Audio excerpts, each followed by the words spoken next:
Hey y'all, welcome back to my channel. It's your girl Lean Shetty, and if you're new here, please go ahead and hit the subscribe button and that notification bell to the right so that way you're notified every time I drop a new video.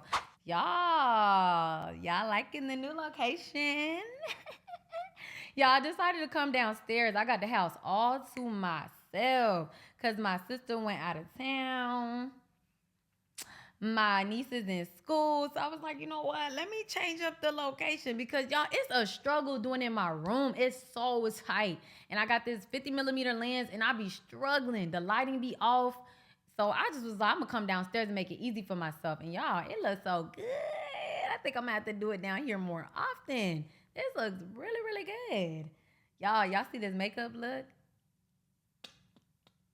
Y'all, I did that. I ain't gonna lie, I did that. Like, I'm starting to realize, like, them 5 to 10 minute makeup looks hit so hard. If y'all can see by the title of this video, I am gonna be talking about why I left Atlanta. Ooh, y'all, Atlanta.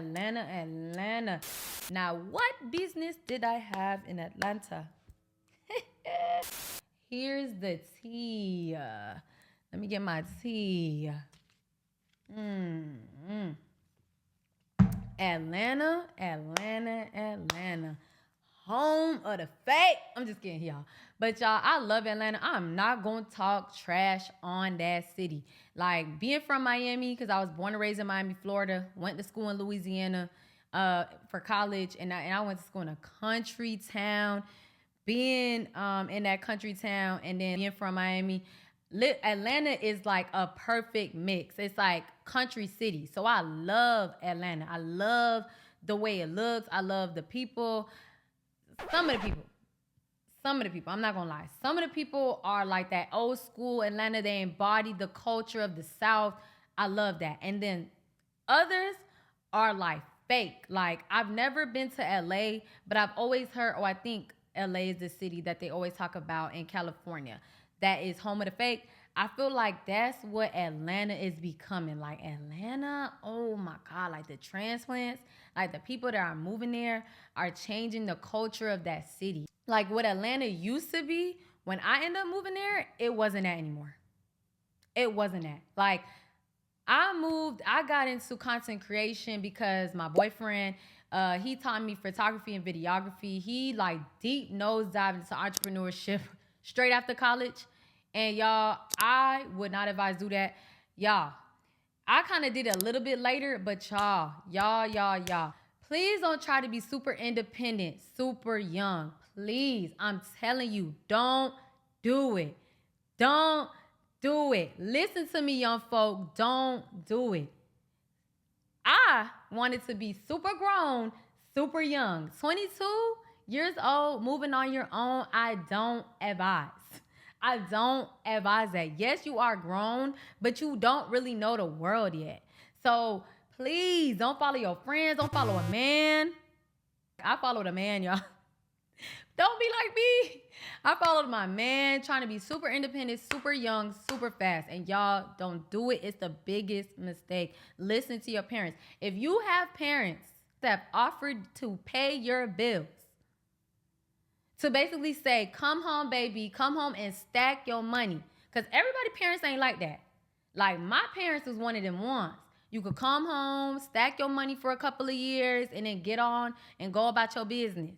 Like, some parents be like, you got to come home, help out with the bills, pay rent. I mean, it might not be high rent, but some parents are into that. But my parents wasn't one of them ones. My parents was like, no, you could come home, stack your money. Everything you make, you can keep it and put it in your savings account. If your parents are one of them ones, even if your parents ain't one, like, make you pay a little bit of bills, but it's nothing like what you would be paying if you stayed on your own, go home. Go home. Don't try to be super independent. Stop trying to be grown. Like, it's hard out here, y'all, especially in this economy nowadays. Young folk, go home. It's not worth it because I realized I went backwards, trying to be super independent, super fast, and it just didn't make sense. And I wish I would have listened to my mom and my dad, and I didn't. And now I feel like I regret it a lot more. And y'all, I wish if I could go back, that's the way I would have done it. But, you know, you got to go through things. You got to learn. You got to make mistakes. You got to bump your head. That's the only way you'll learn. And so I moved to Atlanta. Woo. Met a lot of people. I feel like Atlanta has a lot of fake energy. I feel like everybody think they somebody, and that's okay. Because I think I'm somebody. But the problem is everybody feel like they celebrities. Like, baby, you got a couple thousand followers on your Instagram. You ain't a celebrity. You know, like I got 22K on Instagram. That don't make me a celebrity. And I feel like a lot of people get caught up into this social media world and they make them it kind of clouds who they are. And I met a lot of those people in Atlanta, like, especially in my generation, stepping into entrepreneurship after, I think, working 3 years, having like a job in Atlanta. I stepped into entrepreneurship. I ain't nosedive like my boyfriend. He just stepped right into it. We ran into a lot of fake people. And Atlanta is very saturated. It's a very saturated city, especially in the realm of photography, videography, content creation, music, anything creative. And I realized like a lot of people will use you. And if you don't know who you are, your worth, what you stand on, you can get lost in that. A lot of people can cloud your judgment.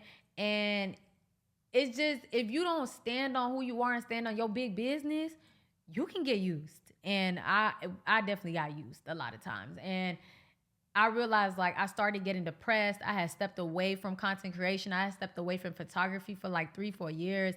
And I realized like I really love this. Like I couldn't walk away fully because it was something I really enjoyed doing.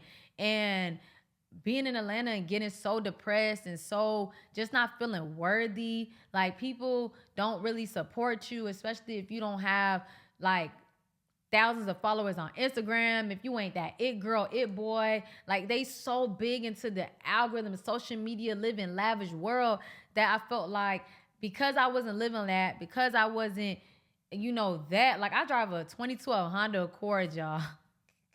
That's my first and only car. That's my car I had since college, y'all. I pull up to a shooting Honda and people like, and it's like, dang, like I'm like, look at my work. This is my work. I think my work is really good. Like, look at my work. Like, look at this. Like, come on. And I'm like, you judging me because I drive a Honda? Like, okay. Like, I don't want to be spending so much money living above my means, struggling so hard. Like, what's the point? I want to plan for my future. I don't want to live for the now.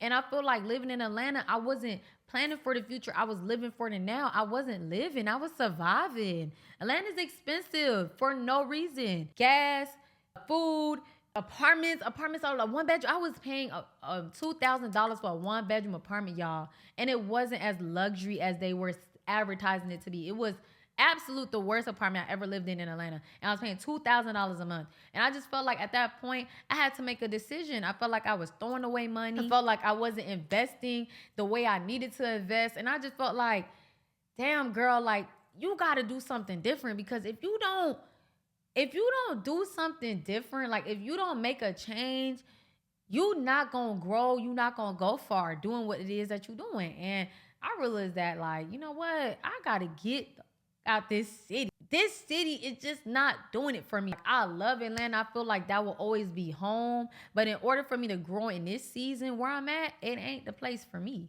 I'm at a pivotal point in my life. I'm about to turn my big age. I ain't going to mention. I'm about to rebrand.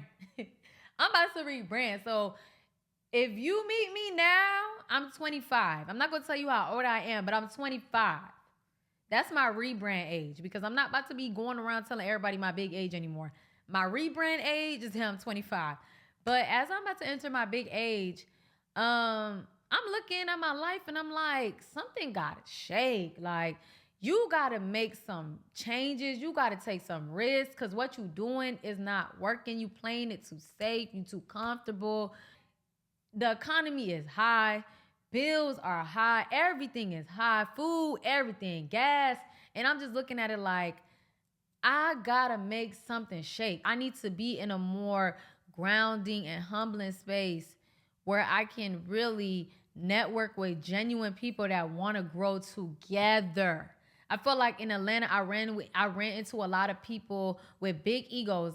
A lot of people need to kill their ego. Yes, it's good to have a big ego, but sometimes that ego it just makes it hard to work with people. Everybody can't have the idea. Everybody can't be the it person. It takes teamwork sometimes to get to a place, to get to a goal. And I feel like a lot of people in Atlanta just think they it. Yes, you are it. Yes, but we all are it. And we all can come together and we all can share the knowledge and we all cannot gatekeep. Like, let's stop that gatekeeping culture. It's so much money, so much piece of the pie out there. And it's like, we all can achieve it. Let's all share the knowledge. Let's all work together. And I feel like I couldn't do that there. And being there was just a reminder. This is the decision you made, girl. Like, you chose to be grown. You chose to do this. And now you got to pay for the repercussions. And it was just a reminder of everything I'm not doing. And I just needed a new space. I needed to start over. I prayed about it. And God told me, like, baby, you need to start over. And there is nothing wrong with starting over. Starting over is healthy. Starting over is needed. In order to grow, in order to become who I say I need to become, I'm just going to have to start over in a new place. So I left. It's been about 2 months now. I'm happy with the decision I made, but I still sometimes feel like, did I make the wrong decision? Did I do the right thing? Oh my God, like that's always the thing that plays in the back of my mind, but I'm not living off of fear anymore. So if you're watching this video today, I want y'all to know you can't live off of fear. You got to just do it. Do it, do it, do it. Whatever is stopping you, do it. Start today. Start today. If you feel like you want to get up and move, start saving today. Just make the decision and just do it, because you don't know what's going to come out on the other side. But if you feel like this, you've been doing the same thing every day and you haven't been seeing no results, no improvement, no growth in any shape or form, you have to shake it up, shake the table, change the environment. So that's what I did. I changed my environment and I'm starting to see myself walk myself out of depression. I'm starting to see myself improve in my content creation skills. I'm starting to see myself get more comfortable in front of the camera. I'm starting to see myself be better with articulating myself. I'm starting to see myself be more comfortable. So it took me leaving for me to be where I am today. And it's only been 2 to 3 months, y'all. So if I could do it, you could do it. Like, what's stopping you from getting up and doing whatever you need to do today? Like, what's stopping you? If it's money, get a part-time job. Like, y'all, when I wanted to move and leave Atlanta, I got a part-time job for 7 months. Because the job I had was not going to give me enough money to move and have enough money to just have so I can matriculate while I'm here. So I got a part-time job and I saved every check for 7 months. Every check for 7 months so I could have money. Now, I was tired as hell. Like, I felt like I was working myself so hard, but I had a goal. I had an end goal I needed to reach. And my end goal is that I need to be in Texas by summertime. So I worked my behind off. I did what it is I needed to do. And I did it. I started. And when I made my decision that I'm going to move, I made my decision December 31st, 2023, that I'm going to move to Texas. I made my decision and I did it. And I never looked back. I didn't let nobody cloud me with what they felt like I needed to do. I just did it. I made the decision and I did it. So that's what I'm going to leave y'all all with today, because y'all, my camera battery about to die. I left my battery charger in Atlanta, the ghetto. I just came from a trip and anyways. Thank you guys so much for watching and supporting me along this journey. I really, really do appreciate it. It means so much. Gen Z, I don't know how y'all be doing y'all hearts, but we do it like this. Us millennials do like this. But thank you so much, y'all. It means so much. Like, I'm going to keep going because, like I said, I mentioned in my previous videos, my end goal is to be a motivational speaker. My end goal is to motivate at least one person when they click on my channel. So if I'm doing that, I feel like my mission has been accomplished. I feel like I'm fulfilled. And y'all, that's just what I hope to keep doing with my videos. So thank you so much, y'all. And I'm going to see y'all in my next video.